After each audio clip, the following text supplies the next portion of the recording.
नमस्कार, मंडल news bulletin में आपका स्वागत है। आइए पेश करते हैं आज के कुछ प्रमुख व मुख्य समाचार। अब तक यदि आपने मंडल न्यूज के इस चैनल को लाइक व सब्सक्राइब नहीं किया है तो जल्द से जल्द इस चैनल को लाइक व सब्सक्राइब जरूर कर दें।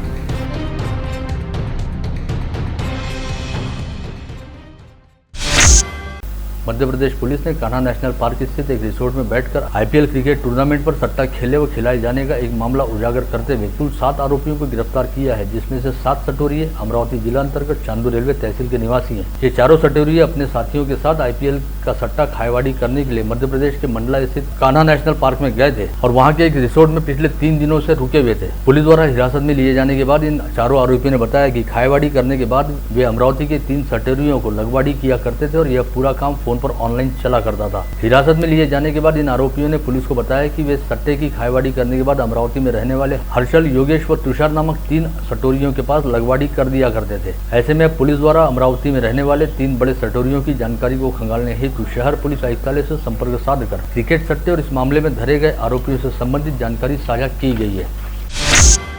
राज्य में टुकड़ाबंदी कानून व स्थायी संपत्ति व मालमत्ता विकास व नियमन कानून रेरा, इन दोनों कानूनों का उल्लंघन करने के साथ ही सक्षम प्राधिकारियों के फर्जी नाहरकत प्रमाण पत्र देते हुए 10,635 संपत्तियों का बोगस दस्त पंजीयन किए जाने का सनसनीखेज मामला उजागर हुआ है। इस दस्त पंजीयन के जरिए करोड़ों रुपए की आर्थिक गड़बड़ियां किए जाने को लेकर समूचे राज्य के दुय्यम निबंधक कार्यालयों में कार्यरत 44 अधिकारियों के खिलाफ पंजीयन महानिरीक्षक ने निलंबन व विभागीय जाँच की कार्रवाई प्रारंभ की है। इतने बड़े पैमाने पर फर्जी दस्त पंजीयन उजागर होने का राज्य में यह पहला मौका है। रेरा व टुकड़ाबंदी कानून का उल्लंघन करते हुए किए गए 10 पंजीयन की जांच करने हेतु गठित पथक ने राज्य के सभी दुय्यम निबंधक कार्यालयों में पंजीयन दस्तावेजों की जांच की, जिसके तहत 10,365 फर्जी दस्तावेजों का पंजीयन होने की बात सामने आई। इससे संबंधित रिपोर्ट पंजीयन और मुद्रांक शुल्क विभाग ने राज्य सरकार के पास भेजी, जिसे मंजूरी देते हुए राज्य सरकार ने संबंधित अधिकारियों पर कार्रवाई करने के निर्देश जारी किए। बडनेरा निर्वाचन क्षेत्र के विधायक रवि राणा के नाम शहर पुलिस आयुक्तालय अंतर्गत राजापेट विभाग के सहायक पुलिस आयुक्त भरत गायकवाड़ द्वारा एक नोटिस जारी करते हुए उन्हें आज 5 अप्रैल को सुबह 11:30 बजे राजापेट पुलिस थाने में हाजिर होने हेतु कहा गया था, ताकि उनसे एक आपराधिक मामले में पूछताछ की जा सके। लेकिन विधायक रवि राणा ने आज राजापेट थाने में उपस्थित रहने को लेकर अपनी असमर्थता दर्शाते हुए राजापेट पुलिस को लिखित तौर पर सूचित किया कि वे आगामी गुरुवार 7 अप्रैल को राजापेट थाने में उपस्थित रहकर सभी सवालों का जवाब देंगे। पुलिस द्वारा इससे पहले भी विधायक रवि राणा को पूछताछ हेतु पेश होने के संदर्भ में 2 बार नोटिस जारी की गई थी, लेकिन दोनों ही बार विधायक रवि राणा पुलिस के सामने पेश नहीं हुए और आज लगातार तीसरी बार उन्होंने पुलिस के सामने पेश होने में अपनी असमर्थता दर्शाई। हालांकि इस बार उन्होंने आगामी 7 अप्रैल को पुलिस के सामने पेश होने की बात कही है। राज्य के पूर्व कृषि मंत्री तथा भाजपा नेता अनिल बोंडे को स्थानीय प्रथम जिला व सत्र न्यायाधीश एस अड़कर की अदालत ने सरकारी अधिकारी के साथ मारपीट करने के साथ ही सरकारी कामकाज में बाधा पहुंचाने का दोषी करार देते हुए 3 माह के कारावास तथा 10,000 रुपए यानी कुल 20,000 रुपए के जुर्माने की सजा सुनाई। जुर्माना अदा नहीं करने पर डॉक्टर बोंडे को 1 माह के अतिरिक्त कारावास की सजा भुगतनी होगी। 30 नवंबर 2016 को वरुण तहसील कार्यालय के नायब तहसीलदार वासुदेव काले को तत्कालीन विधायक अनिल बोंडे ने तहसीलदार कार्यालय में बुलाकर अश्लील गाली गलौज की थी और डराते धमकाते हुए धक्का मुक्की कर जान से मारने की धमकी दी थी। इस मामले को लेकर वरुण पुलिस थाने में शिकायत दर्ज कराई गई थी। पश्चात इस मामले की सुनवाई स्थानीय प्रथम जिला व सत्र न्यायालय में हुई।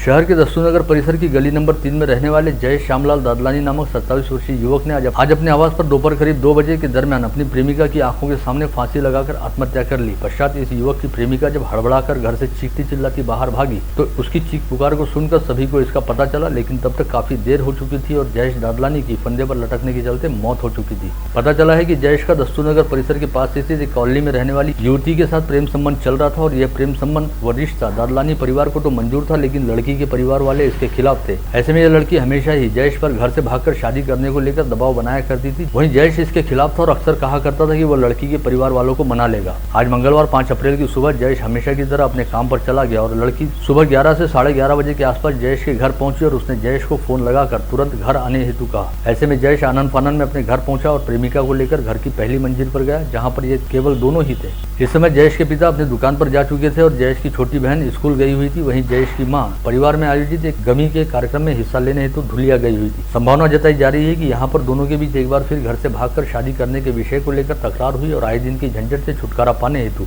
जयेश ने अपनी प्रेमिका की आंखों के सामने ही छत से फांसी का फंदा लगाया और उस पर झूल गया, जिसमें उसकी मौत हो गई। पुलिस मामले की जाँच कर रही है। अमरावती में बनाए जाने वाले सरकारी मेडिकल कॉलेज व अस्पताल की जगह फाइनल करने के साथ ही अन्य तैयारियों व बातों का जायजा लेने हेतु राज्य सरकार द्वारा गठित समन्वय अधिकारी व विशेषज्ञ समिति की टीम का आज अमरावती आगमन हुआ। डॉक्टर संजय पराते के नेतृत्व वाली इस टीम ने अमरावती आने के उपरांत सबसे पहले जिलाधीश कार्यालय पहुंचकर जिलाधीश पवनीत कौर से मुलाकात की, जिसके बाद सर्किट हाउस में जिला पालक मंत्री यशोमती ठाकुर के साथ एक बैठक में हिस्सा लिया। दोनों ही स्थानों पर विशेषज्ञ समिति के सदस्यों ने सरकारी मेडिकल कॉलेज व अस्पताल शुरू करने हेतु स्थानीय हालात का जायजा लेने के साथ साथ इस संदर्भ में जिला प्रशासन द्वारा उठाए जा रहे कदमों की समीक्षा की, साथ ही भविष्य में किए जाने वाले कामों को लेकर विचार विमर्श किया। विशेषज्ञ समिति का जिलाधीश कार्यालय में आगमन होते ही विगत लंबे समय से अमरावती में सरकारी मेडिकल कॉलेज व अस्पताल शुरू करने हेतु प्रयास व संघर्ष कर रही कृति समिति के अध्यक्ष किरण पातुरकर ने एक प्रतिनिधिमंडल के साथ समिति सदस्यों के से भेंट की और उन्हें अपनी मांगों का ज्ञापन सौंपने के साथ ही सरकारी मेडिकल कॉलेज की स्थापना हेतु कृति समिति द्वारा किए जा रहे आंदोलन और संघर्ष की जानकारी दी। पश्चात विशेषज्ञों की टीम ने कृति समिति सदस्यों को सर्किट हाउस में आयोजित बैठक में आमंत्रित किया, जहां पर पालक मंत्री यशोमती ठाकुर की उपस्थिति में कृति समिति के सदस्यों ने चर्चा में भी हिस्सा लिया। अमरावती वन विभाग के अपर प्रधान मुख्य वन संरक्षक तथा मेलघाट व्याघ्र प्रकल्प के क्षेत्र संचालक रह चुके श्रीनिवास रेड्डी को हरिसाल की वन परिक्षेत्र अधिकारी दीपाली चौहान द्वारा की गई आत्महत्या के मामले में निलंबित कर दिया गया था। वहीं अब करीब 1 वर्ष की निलंबन अवधि पश्चात श्रीनिवास रेड्डी को पुनर्स्थापित करने का आदेश राज्य सरकार द्वारा विगत 25 मार्च को जारी किया गया है। लेकिन फिलहाल इस बात को लेकर काफी संभ्रम देखा जा रहा है कि श्रीनिवास रेड्डी को किसी अकार्यकारी पद पर नियुक्ति दी जाए या फिर उन्हें प्रतिनियुक्ति पर केंद्र में भेजा जाए। राज्य सरकार द्वारा जारी इस आदेश की वजह से वन विभाग में अच्छा खासा हड़कंप व्याप्त है। वन विभाग में चल रही चर्चा के मुताबिक यदि श्रीनिवास रेड्डी दोबारा किसी कार्यकारी पद पर आते हैं तो जिन जिन अधिकारियों ने दीपाली चौहान के पक्ष में आवाज उठाई थी वे उन सभी को बदले की भावना के तहत निशाना बना सकते हैं। चर्चा चल रही है कि आज तक अपने कार्यकाल में खुद का विरोध करने वाले सभी लोगों के साथ श्रीनिवास रेड्डी का ऐसा ही बदले वाला व्यवहार रहा है। अपना नाम नहीं उजागर करने की शर्त पर वन महकमे के कई अधिकारियों व कर्मचारियों का कहना रहा कि यदि एम श्रीनिवास रेड्डी के कार्यकाल को याद कर वे आज भी सिहर उठते हैं और ऐसे अधिकारियों को दोबारा स्थानीय वन महकमे में नहीं आना चाहिए ताकि फिर कभी दीपाली चौहान जैसी कोई घटना दोबारा घटित न हो। स्थानीय सरकारी विश्राम गृह में आज डॉक्टर बाबा साहब आम्बेडकर पुतला सौंदर्यीकरण समिति की एक बैठक बुलाई गई थी, जिसमें हिस्सा लेते हुए राज्य की महिला व बाल विकास मंत्री तथा जिला पालक मंत्री यशोमती ठाकुर ने कहा कि विगत 2 वर्षों के दौरान कोविड संक्रमण की वजह से किसी भी कार्यक्रम को ढंग से नहीं मनाया जा सका। ऐसे में इस बार कोविड संक्रमण का असर खत्म हो जाने के चलते डॉक्टर बाबा साहब आम्बेडकर की जयंती का उत्सव बड़े उत्साह के साथ मनाया जाएगा। अमरावती के विभागीय आयुक्त पीयूष सिंह के पास नागपुर विभागीय आयुक्त पद का अतिरिक्त कार्यभार सौंपा गया है। आयुक्त पीयूष सिंह ने कल सोमवार के दिन ही अपना पदभार ग्रहण किया। नागपुर की विभागीय आयुक्त प्राजक्ता लवंगारे की केंद्र में वस्त्रोद्योग मंत्रालय में सह सचिव पद पर प्रतिनियुक्ति की गई है। ऐसे में नागपुर के विभागीय आयुक्त का पद रिक्त हो गया था, जिसे देखते हुए फिलहाल अमरावती के विभागीय आयुक्त पीयूष सिंह को नागपुर का भी अतिरिक्त पदभार सौंपा गया है। इस समय पूरे विदर्भ में भीषण गर्मी पड़ रही है और आज अकोला व बुल्ढाना में उष्णता की तीव्र लहर बताई गई है। वहीं कल चंद्रपुर व यवतमाल में कुछ जगह पर मामूली बारिश होने की संभावना मौसम विभाग द्वारा व्यक्त की गई। इसके अलावा आगामी 5 दिनों तक मौसम में किसी खास बदलाव की कोई उम्मीद नहीं है। विगत 1 माह से खाद्य तेल के भाव निरंतर बढ़ रहे थे। रूस व यूक्रेन में जारी युद्ध के चलते तेल के भाव बढ़ने का दावा किया जा रहा था, लेकिन अब सोयाबीन के DOC की मांग बढ़ने के चलते सोयाबीन तेल 10 रुपए से सस्ता हो गया है। Amravati wholesale grain sugar and kirana merchant association द्वारा शहर के इतिहास में पहली बार सक्करसाद में भव्य धान्य महोत्सव की शुरुआत की गई। आगामी 30 अप्रैल तक चलने वाले इस धान्य महोत्सव में ग्राहकों को वाजिब दाम पर वर्ष भर का राशन खरीदने का सुवर्ण अवसर प्राप्त होगा। इस महोत्सव के तहत तेल, ड्राई फ्रूट, अनाज व सभी प्रकार की दालें आदि सब कुछ रीजनेबल दाम पर उपलब्ध है। उक्त आशय की जानकारी देते हुए एसोसिएशन के अध्यक्ष गोविंद सोमानी ने सभी शहरवासियों से इस धान्य महोत्सव का लाभ लेने की अपील की है। धान्य महोत्सव का आयोजन का उद्देश्य ये है कि जो कस्टमर है, ग्राहक है, उनको रिजनेबल रेट में, होलसेल रेट में अच्छी क्वालिटी यहाँ पे उपलब्ध होंगी। यहाँ पे अनाज के साथ में उनको तेल, ड्राई फ्रूट सभी चीज़ें उनको उचित दाम में मिलेगी।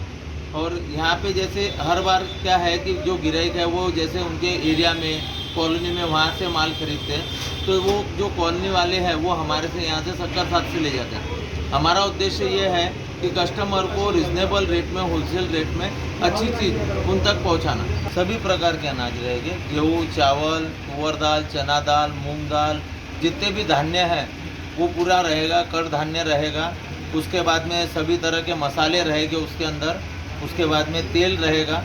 जीवन उपयोगी लगने वाली हर चीज़ें यहाँ पे उचित दाम में मिलेगी। राज्य निर्वाचन आयोग ने अमरावती महानगर पालिका को एक पत्र जारी करते हुए वर्ष 1961 से वर्ष 1994 तक के सभी पार्षदों व नगर सेवकों का डाटा मांगा है। सभी संबंधित पार्षदों की जानकारी, जाति, रिश्तेदारों की जानकारी आदि जानकारी इस डाटा के साथ मांगी गई है, जिस पर मनपा के सभी 5 जोन के सहायक आयुक्तों के माध्यम से पूर्व पार्षदों की जानकारी जुटाई जाएगी। केंद्र सरकार द्वारा आयोजित स्वच्छता सर्वेक्षण 2022 स्पर्धा की तैयारी महानगर पालिका के स्तर पर शुरू की गई है। स्वच्छ सर्वेक्षण में देश के प्रथम 50 शहरों की सूची में आने के लिए मनपा द्वारा प्रयास शुरू किए जाने की जानकारी मनपा उपायुक्त डॉक्टर सीमा नेताम द्वारा दी गई है। उन्होंने बताया कि इस बार 7,500 अंकों की स्वच्छ सर्वेक्षण स्पर्धा होने जा रही है, जिसके तहत इसमें अमरावती महानगर पालिका का देश में प्रथम 50 शहरों की सूची में लाने का नियोजन युद्ध स्तर पर किया जा रहा है। युवा सेना के जिलाध्यक्ष निशांत हरणे द्वारा यहां बुलाई गई पत्रकार परिषद में बताया गया कि युवा सेना के सचिव वरुण सरदेसाई के नेतृत्व में युवा सेना निश्चय दौरा कार्यक्रम शुरू है। इसी श्रृंखला में कल बुधवार 6 अप्रैल को युवा सेना के सचिव वरुण सरदेसाई अमरावती जिले के दौरे पर आ रहे हैं। इस उपलक्ष्य में संत ज्ञानेश्वर सांस्कृतिक भवन में अमरावती, अकोला, बुल्ढाना, यवतमाल व वाशिम इन 5 जिलों के युवा सेना पदाधिकारियों का मार्गदर्शन करने हेतु विभागीय स्तर पर सम्मेलन आयोजित किया जा रहा है। माननीय वरुणजींचे दौरे त्या संपूर्ण महाराष्ट्रामध्ये चालू आहे आणि त्याचाच भाग एक उद्या 6 तारखेला सायंकाळी 4 वाजता आपल्या सांस्कृतिक भवनला हा निश्चय मेळावा या संपूर्ण युवा सेनेच्या जिल्ह्याच्या वतीने आयोजित करण्यात आलेला आहे। उद्याला साहेबांचा दौरा असा आहे की उद्या साहेब सुरुवातीला सर्वप्रथम नागपूरला येणार आहे। मुंबईवरून नागपूरला आल्यानंतर उद्यालाही त्यांचा 11 वाजताचा मेळावा हा सिनेटच्या अनुषंगाने नागपूर या ठिकाणी विभागात होणार आहे आणि तो मेळावा झाल्यानंतर 4 वाजेपर्यंत साहेबांचे या ठिकाणी आगमन होणार आहे। इंडियन मेडिकल एसोसिएशन की अमरावती शाखा का पदग्रहण समारोह विगत 3 अप्रैल को नागपुर रोड स्थित सॉलिटेयर लॉन में आयोजित किया गया था। इस समय संगठन के निवर्तमान अध्यक्ष डॉक्टर दिनेश ठाकरे ने सबसे पहले राजस्थान के दौसा में आत्महत्या कर लेने वाली डॉक्टर अर्चना शर्मा को श्रद्धांजलि अर्पित की। पश्चात आईएमए की अमरावती शाखा के अध्यक्ष पद पर डॉक्टर मनीष राठी व सचिव पद पर डॉक्टर विक्रम देशमुख एवं कोषाध्यक्ष पद पर डॉक्टर लक्ष्मी भोंड को पद की शपथ दिलाई गई। आगामी 7 अप्रैल को समूचे विश्व में विश्व स्वास्थ्य दिवस मनाया जाएगा। इस उपलक्ष्य में महानगर पालिका द्वारा भव्य स्वास्थ्य रैली का आयोजन किया गया है। 7 अप्रैल की सुबह 7 बजे नेहरू मैदान से यह रैली निकाली जाएगी। अमरावती महानगर पालिका के स्कूलों में शिक्षा का दर्जा सुधारने के लिए और अत्याधुनिक तकनीक के जरिए छात्रों को पढ़ाने के लिए अलेक्सा रोबोट की व्यवस्था करने के निर्देश जारी किए गए हैं। मनपा शिक्षा विभाग को आयुक्त प्रवीण आष्टीकर ने आदेश देकर स्कूलों में अलेक्सा रोबोट की व्यवस्था करने हेतु कहा है। स्वच्छ सर्वेक्षण 2022 तथा आजादी का अमृत महोत्सव अंतर्गत मंगलवार को महानगर पालिका द्वारा नेहरू मैदान में स्वच्छता अभियान चलाया गया। इस अभियान के तहत समूचे क्षेत्र को प्लास्टिक मुक्त किया गया। साथ ही मनपा के स्वच्छता विभाग ने सभी नागरिकों से कचरा कुंडी में ही कचरा डालने और शहर में कहीं पर भी गंदगी न फैलाने की अपील भी की। करीब 2 वर्ष के अंतराल पश्चात सभी स्कूल व कॉलेज नियमित तौर पर शुरू हो गए। ऐसे में स्कूली बच्चों को स्कूल से घर तक लाने ले जाने का काम करने वाले ऑटो रिक्शा जैसे वाहन भी सड़क पर उतर आए हैं। हालांकि बच्चों को स्कूल लाने ले जाने का काम करने वाले ऑटो व वैन जैसे वाहनों के लिए कई कड़े नियम व कानून बनाए गए हैं, लेकिन ऐसे सभी नियमों व कानूनों का शहर में खुलेआम व धड़ल्ले के साथ उल्लंघन हो रहा है और लगभग सभी ऑटो रिक्शा में क्षमता से कहीं अधिक बच्चे बिठाकर उन्हें स्कूल से घर व घर से स्कूल लाया ले जाया जा रहा है। ऐसे में खचाखच भरे इन वाहनों में सवार होने वाले बच्चों की जान के लिए काफी बड़ा खतरा कहा जा सकता है। एकता सखी मंच द्वारा चैत्र नवरात्रि के पावन पर्व पर स्थानीय श्री एकवीरा देवी मंदिर में बड़े हर्षोल्लास के साथ कन्या पूजन व सत्संग का आयोजन किया गया। इस आयोजन को सफल बनाने हेतु श्री एकवीरा देवी मंदिर संस्थान के साथ ही एकता सखी मंच की महिला पदाधिकारियों और सदस्यों ने महत् प्रयास किए। कोल्हापुर गेट पुलिस थाना क्षेत्र के सराफा बाजार स्थित पंचवटे ज्वेलर्स के संचालक प्रकाश पंचवटे ने आज अपनी ही दुकान में खुद को फांसी लगाकर आत्महत्या कर ली। आत्महत्या से पहले पंचवटे ने एक सुसाइड नोट लिख रखा था, जिसमें कर्ज से परेशान होकर आत्महत्या करने का उल्लेख है। नांदेड़ शहर में दिन दहाड़े एक निर्माण कार्य व्यवसायी पर गोली चलाई गई। इस गोलीबारी में संजय बियानी नामक भवन निर्माण व्यवसायी की मौत हो गई। वहीं उनका कार चालक भी इस घटना में घायल हुआ है। 2 मोटरसाइकिल पर सवार होकर आए आरोपी पहले से बियानी के इंतजार में घात लगाकर बैठे थे, जिन्होंने बियानी पर गोली चलाई। पुलिस आरोपियों की सरगर्मी से तलाश कर रही है। वडाली तालाब में तैरते समय कमल की बेलनुमा झाड़ियों की डंडियों में फंस जाने के कारण मंगेश सोनबावने नामक युवक की वडाली तालाब में डूबकर मौत हो गई। यह घटना कल सोमवार की दोपहर घटित हुई। चांदू रेलवे से अमरावती की ओर मोटरसाइकिल पर सवार होकर आ रहे ग्रामीण पुलिस के कर्मचारी शंकर बोरटकर की मोटरसाइकिल को एक कैश वैन ने जोरदार टक्कर मारी। इस हादसे के बाद मोटरसाइकिल में आग लग गई और देखते ही देखते बाइक जलकर खाक हो गई। साथ ही बाइक पर सवार बोरटकर गंभीर रूप से घायल हो गए, जिन्हें तत्काल इलाज के लिए जिला अस्पताल भर्ती कराया गया। वहीं कैश वैन वाहन चालक अपना वाहन छोड़कर मौके से फरार हो गया।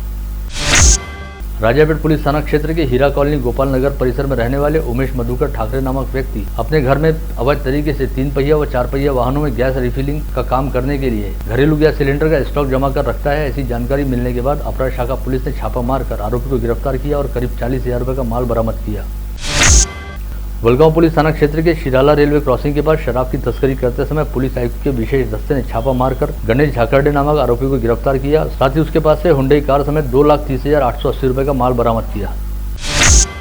परतवाड़ा शहर के नरसिंह मंदिर के सामने मुख्य चौक पर स्थित बेंगलोर बेकरी में आज दोपहर 12 बजे करीब 5 से 6 युवकों का गिरोह बर्थडे केक खरीदने आया और केक लेने के बाद पैसे को लेकर वाद विवाद किया। साथ ही बेंगलोर बेकरी में तोड़फोड़ करते हुए वहां के कर्मचारियों की बेदम पिटाई की। पुलिस मामले की जाँच कर रही है। बुल्ढाना मलकापुर नेशनल हाईवे क्रमांक 6 पर वडनेर भुलाजी चांदूर बिस्वा फाटे के पास टैंकर और ट्रेलर वाहन की आमने सामने जोरदार टक्कर हुई, जिससे दोनों वाहनों में भीषण आग लग गई। इस सड़क हादसे में दोनों वाहनों के चालकों की आग से झुलसकर मौत हो गई। दरियापुर के बाबली निवासी उज्जवल गंगा किशन अग्रवाल के पास रखे 70,000 रुपए भारतीय स्टेट बैंक परिसर से चुरा लिए जाने की घटना कल सोमवार की दोपहर उजागर हुई। उज्जवल अग्रवाल अपनी रकम बैंक में जमा कराने हेतु पहुंचे थे, किंतु रकम जमा कराने से पहले ही उनकी रकम किसी अज्ञात चोर ने चुरा ली। दरियापुर तहसील अंतर्गत येवदा के पावर हाउस के पास टायर फूट जाने के कारण एक कार पलटी खा गई। इस हादसे में कार में सवार अकोट के 3 लोग घायल हो गए। यह हादसा सोमवार की शाम 4 बजे के आसपास घटित हुई। आप देख रहे थे मंडल न्यूज बुलेटिन। हमारे चैनल को लाइक करें, शेयर करें और हाँ, सब्सक्राइब करना ना भूलें। कल होगी आपसे फिर मुलाकात, तब तक के लिए धन्यवाद।